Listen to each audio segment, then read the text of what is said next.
வணக்கம். எக்ட்ராவினுடைய தினசரி வழிகாட்டி கமாடிட்டி ப்ரோக்கு உங்களை வரவேற்கிறோம். கமாடிட்டியில் தினம் எப்படி வியாபாரம் பண்ணணுன்றத வழிமுறைகளும் சொல்லிகிட்டே வரோம். தினம் ஒரு கமாடிட்டியில் ஒரு ட்ரேடில் 2 ட்ரேட் பண்ணால் போதும், அதிகம் பண்ண வேணாம் அப்படின்னு சொல்லிட்டு இருக்கேன். ஃபில்டர்ஸ்ன்னு சொல்லும்போது ரெசிஸ்டன்ஸை தாண்டும் போது இல்லை சப்போர்ட்டை உடச்சி கிழப்பும்போது எவ்வளோ பாயிண்ட் விட்டு பிடிக்கலாம் அப்படின்ட்டு தான் நான் உங்களுக்கு ஃபில்டர்னு சொல்லிட்டு இருக்கேன். ஸோ ரிஸ்க் மேனேஜ்மெண்ட்டை நாங்கள் ரொம்ப தெளிவாக கொடுத்துருக்கேன் இடத்துல ஒரு ஐடியாக்காக. மினி லாட்டு தான் எல்லாமே. எவ்வளோ ரூபா நீங்கள் அந்த ட்ரேடில் ரிஸ்க் எடுக்க தயாராக இருக்குன்னு சொல்லியிருக்கேன். இவ்வளோ ரூபா ரிஸ்க் எடுக்கிறதா இருந்தால் தான் அந்த ட்ரேடுக்குள்ளேயே வரணுன்றதையும் சொல்லியிருக்கேன். இந்த கமாடிட்டி ப்ரோ அந்த தினசரி வழிகாட்டியில் உங்களுக்கு gold, silver, crude oil, natural gas, copper, nickel, lead, zinc, aluminium இந்த 9 கமாடிட்டியும் இதில் கவர் பண்ணுறோம்.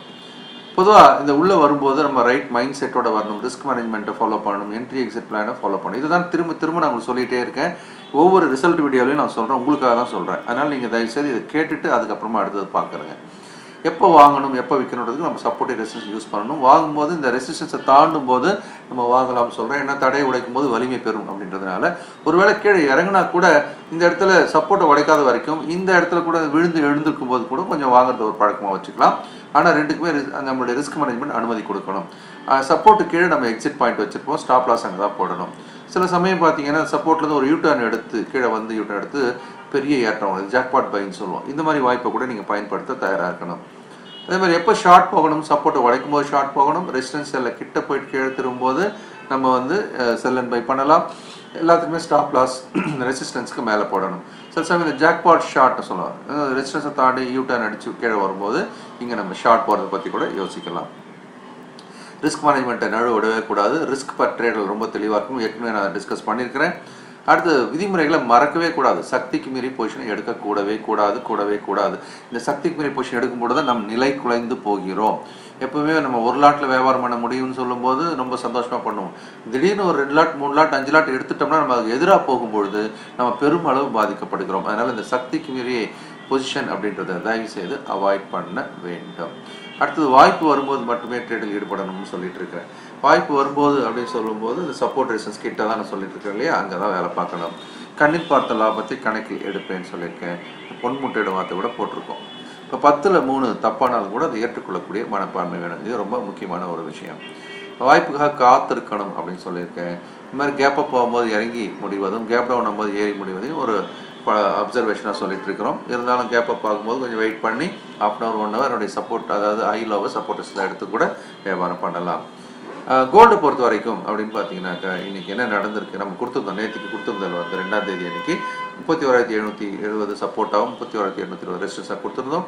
31,720 சப்போர்ட்டை உடச்சி கீழே 31,612 வரைக்கும் இறங்கியிருக்கு. விற்று வாங்குவதற்கான ஒரு நல்ல வாய்ப்பை இது கொடுத்துருக்கிறத பார்க்குறோம். இந்த வரைபடத்தில் பார்த்தீங்கன்னா தெளிவாக தெரியும் இந்த இடத்துல இல்லையா. 31,720 இந்த லைன் தான். இந்த லைனில் உடச்சி கீழே காலையிலே கூட உடச்சிடுச்சு. அதன் பிறகு பார்த்தீங்கன்னா ஒரு மத்தியான வேலையில் கூட மீண்டும் போய் ரெசிஸ்டன்ஸ் அடிச்சு இங்கேயும் ஒரு வாய்ப்பை கொடுத்துச்சு. ஸோ விற்று வாங்குவதற்கான ஒரு நல்ல வாய்ப்பு அது. அடுத்தது சில்வர் பொறுத்த வரைக்கும் நம்ம 37,700 37,550 2 எல்லைகளை நம்ம கொடுத்துருக்கோம். சப்போர்ட்டும் ரெசிஸ்டன்ஸாகவும் 37,530 உடச்சி அது 37,664 மிகப்பெரிய லாபமும் கூட. கிட்டத்தட்ட அது ஒரு அரௌண்ட் 400 கிட்ட வந்தாச்சு. இந்த வரைபடத்தில் பார்த்தா ரொம்ப தெளிவு, நமக்கு எந்த பிரச்சனையுமே இல்லை. 37,530 எல்லை அதை உடைச்ச பிறகு இந்த மேல் எல்லை கிட்டேயே வரல, அது அப்படியே கீழே தான் போயிருக்கு. ஒரு பெரிய லாபம் அது. அடுத்து குரூடாயில் எடுத்தோம் அப்படின்னு சொன்னால் 4295 ரெசிஸ்டன்ஸும் 4255 சப்போர்ட்டாக 4295 மேலே உடச்சி 4324 வரைக்கும் போயிருந்தது. இப்போ குரூடாயிலும் 20 பாயிண்ட் 25 பாயிண்ட் கிடைச்சா இன்ட்ராடேயில் ஒரு நல்ல விஷயம் சொல்லுவோம். இதில் ஒரு 29 பாயிண்ட் வரைக்கும் கிடைச்சிருக்குது. கண்டிப்பாக நல்ல லாபம் தான். அடுத்து அப்படின்னு பார்க்கும்போது இந்த குரூடாயிலோட லாபம் பாருங்களேன். இந்த ரெசிஸ்டன்ஸ் எல்லையை மேலே உடச்சி இறங்கி திரும்ப மேலே உடச்சி ஏறி முடியும் போது வலிமையாக முடிஞ்சிருக்கு. அப்போ இந்த இடத்துல எங்கேயுமே நம்ம மனம் தளரக்கூடாது. இந்த ஸ்டாப் லாஸை வச்சு தான் வேலை பார்க்கணுன்றதை மைண்டில் வச்சுக்கோங்க. இந்த டிப்பை யூஸ் பண்ணி இது கீழே ஸ்டாப் லாஸ் இந்த மாதிரி ட்ரிகர் ஆனப்புறம் இதை கூட நீங்கள் இன்னொரு பை கூட பண்ணுறதா இருந்தால் இன்னும் கூடுதல் லாபம் கூட கிடைக்கிறதுக்கு வாய்ப்பு இருக்கிறது. நேச்சுரல் கேஸை பொறுத்த வரைக்கும் 189.70 ரெசிஸ்டன்ஸ் ஆகும். 187 சப்போர்ட்டாக கொடுத்துருக்கோம். 187 அது உடச்சி கீழே 185.50 ஒரு சப்போர்ட் எல்லை கிட்ட வந்திருக்குது. இதுவும் முக்கியமான ஒரு நல்ல லாபம் தான். இந்த வரைபடத்தில் பார்த்தீங்கன்னா ரொம்ப தெளிவாக தெரியும். எப்போ உடைச்சிருக்கு பார்த்தீங்கன்னா ராத்திரி 8 மணிக்கு மேலே இந்த இடத்துல நம்ம சப்போர்ட் எல்லை உடச்சி நல்ல லாபத்தை கொடுத்துருக்கிறத பார்க்குறோம். அடுத்து காப்பர் அப்படின்னு எடுத்துக்கிட்டோம். எல்லாம் மினி லாட்டு தான். மேலே ரெசிஸ்டன்ஸாக 451 சப்போர்ட்டாக 447 கொடுத்துருக்குறோம். கீழே 447 உடைத்து 443.35 கிட்டத்தட்ட நமக்கு கரெக்டாக அந்த ஒரு 4 பாயிண்ட் கிட்ட நம்ம 1000 ரூபா லாபத்துக்கான ஒரு வியாபாரம் நடத்த முடிஞ்சிருக்கிறது. ரொம்ப தெளிவாக இருக்கு பாருங்கள், நம்ம கொடுத்துருக்க எல்லை தான். ஸோ இந்த ஒரு எல்லையை நம்ம பயன்படுத்தி இன்னைக்கு வியாபாரம் ரொம்ப சிறப்பாக தான் இருந்திருக்கு. அடுத்து நிக்கல் வந்து 904 914 அப்படின்னு 2 எல்லைகளை கொடுத்துருக்கோம். 904 உடைச்சி அது 895 வரைக்கும் இறங்கி இருக்கிறத பார்க்குறோம். வரைபடத்தில் பார்த்தீங்கன்னா ரொம்ப தெளிவாக இருக்கும். இந்த இடத்துல இந்த 904 உடைச்சிருக்கு பாருங்கள். 904 உடைச்சி கீழே வந்து அந்த 895 வரைக்கும் அது வந்திருக்கு. இதுவும் ஒரு 9 பாயிண்ட் இல்லையா, அதில் 900 ரூபா. ஸோ 700-800 ரூபா கிடைச்சா கூட நல்லது, போதும். இந்த மாதிரி எடுக்காது விட்டோம்னா கண்ணில் பார்த்த லாபம் கணக்கில் வர வேண்டும். ஏன் சொல்கிறன்றது உங்களுக்கு புரியும். இப்போ திரும்ப மேலே ஏறியாச்சு, அது இந்த லாபம் போயிடும். அடுத்தது லெட் மினி பார்த்தீங்க அப்படின்னா 140 50 139 2 எல்லையை கொடுத்துருக்கோம். 1 ரூபா ரிஸ்க், 1000 ரூபா ரிஸ்க் எடுக்கணும்.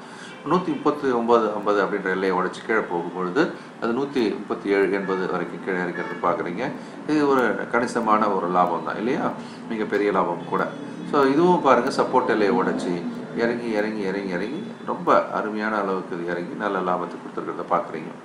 அடுத்து ஜிங்க் மேலே 204.60 நம்ம ரெசிஸ்டன்ஸாக 203.50 சப்போர்ட்டாக கொடுத்துருந்தோம். இதோட கேப் 1 ரூபா 10 பைசா, 1100 ரூபா ரிஸ்க் எடுக்கிறவங்க தான் இதுக்குள்ளே வரணும்.